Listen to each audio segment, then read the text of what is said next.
BIOSYSTEM Hero 2 synchronized setting. If you want to set the synchronize from gate to door, okay, you need to first go to the door setting, star hash, verify administrator. 1. Administrator setting. 2. User setting. 3. System setting. Choose 2. 1. Add users. 2. Delete users. 3. Network access. 4. Add face. Choose tray. 1. Network access. 2. Remote pair. 3. Remote pair. 4. Remote pair. Choose 2. Remote pair. When you choose remote pair, you unlock from the gate. Use any method. 0, 1, 2.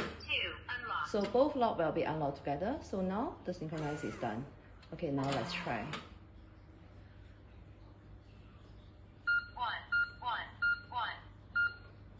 Okay, we unlock from gate. 0, 1, 2. Unlock. Okay, door also unlock.